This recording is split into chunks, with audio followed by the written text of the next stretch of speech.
Hello!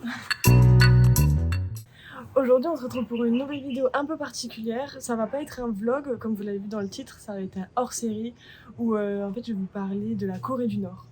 Il y a quelques jours on a eu la chance d'aller en Corée du Sud et on a visité la DMZ, donc la Demilitarized Zone Area qui sépare en fait la Corée du Sud et la Corée du Nord. Pour savoir pourquoi cette zone existe, je vais d'abord vous parler des deux Corées, donc la Corée du Nord et la Corée du Sud. Avant c'était le même pays et elle a été un peu baladée de droite à gauche avec d'autres pays. Donc elle a été d'abord sous l'influence du Japon entre 1910 et 1945. C'est à la fin de la Seconde Guerre mondiale, avec la défaite du Japon, que le Japon se recule. Mais c'est à ce moment-là que du coup l'URSS et les États-Unis interviennent en Corée.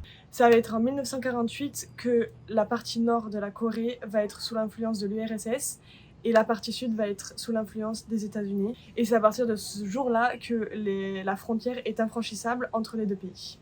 En 1950, les Nord-Coréens décident d'envahir Séoul et donc les États-Unis, le Sud, ripostent et c'est à partir de ce moment-là qu'une guerre de 3 ans éclate jusqu'en 1953. Et donc l'armistice a été signé cette année-là, mais il n'y a toujours pas de traité de paix qui a été signé et c'est à partir de ce moment-là que la DMZ a été créée. La Corée du Sud est devenue une république et l'État a misé énormément d'argent pour que ce pays fasse un boom économique et ça a marché puisque c'est devenu la 10e puissance mondiale avec environ 51 millions d'habitants. Alors que la Corée du Nord, elle, c'est devenue une dictature avec environ 26 millions d'habitants. C'est l'un des pays le plus fermé du monde, voire le plus fermé du monde, qui est dirigé en ce moment par Kim Jong-un depuis 2011. Avant lui, c'était son père, Kim Jong-il, qui était au pouvoir de 1997 à 2011.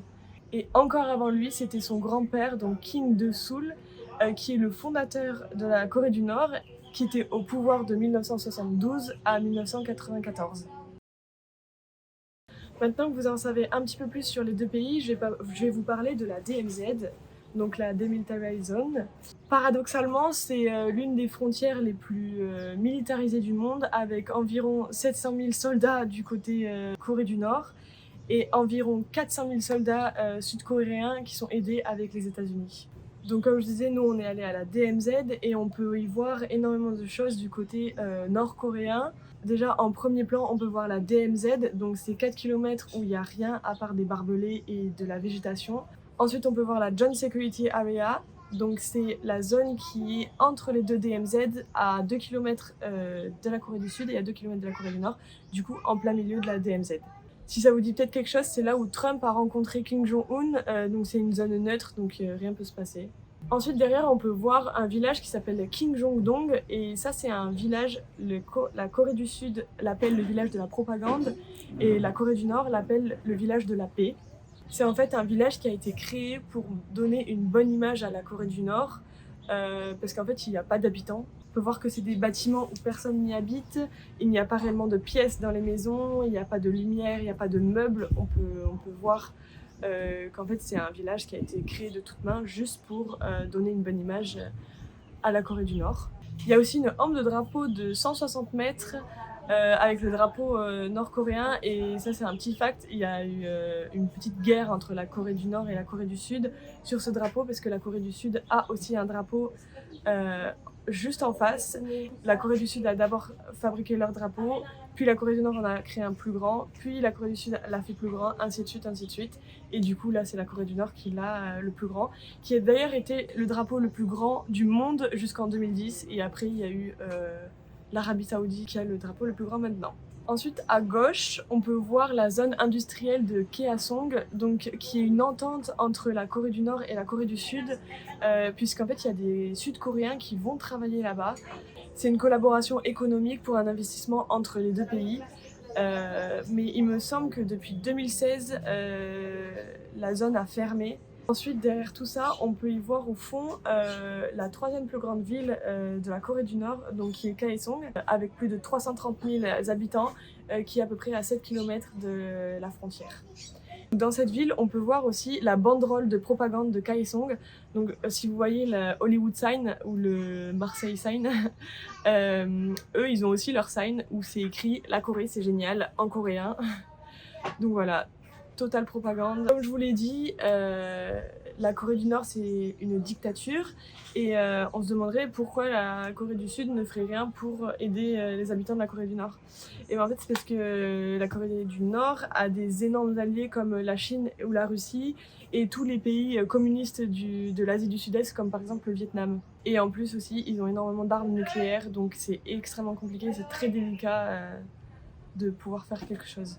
Et donc pendant toutes ces guerres, les Sud-Coréens et les Nord-Coréens aussi ont énormément perdu de famille.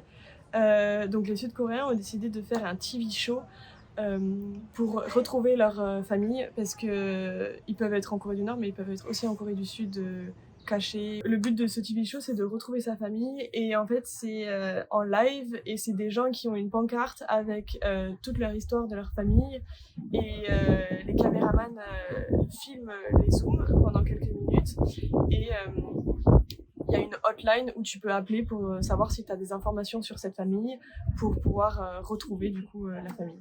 Il a été mis dans le Guinness World du record du show live le plus long du monde avec 120 jours consécutifs.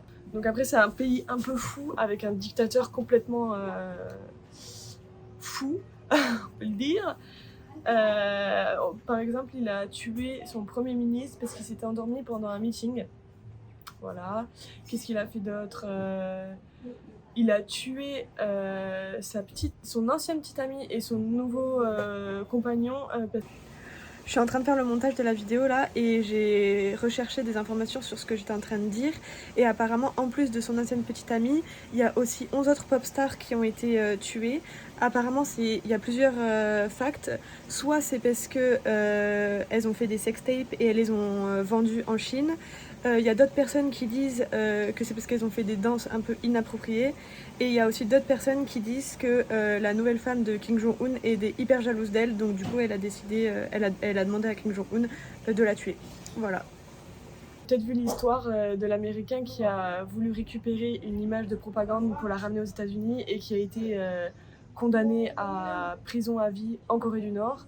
Et finalement, les États-Unis ont réussi à le ramener, sauf qu'il est rentré dans le coma et il est mort aux États-Unis.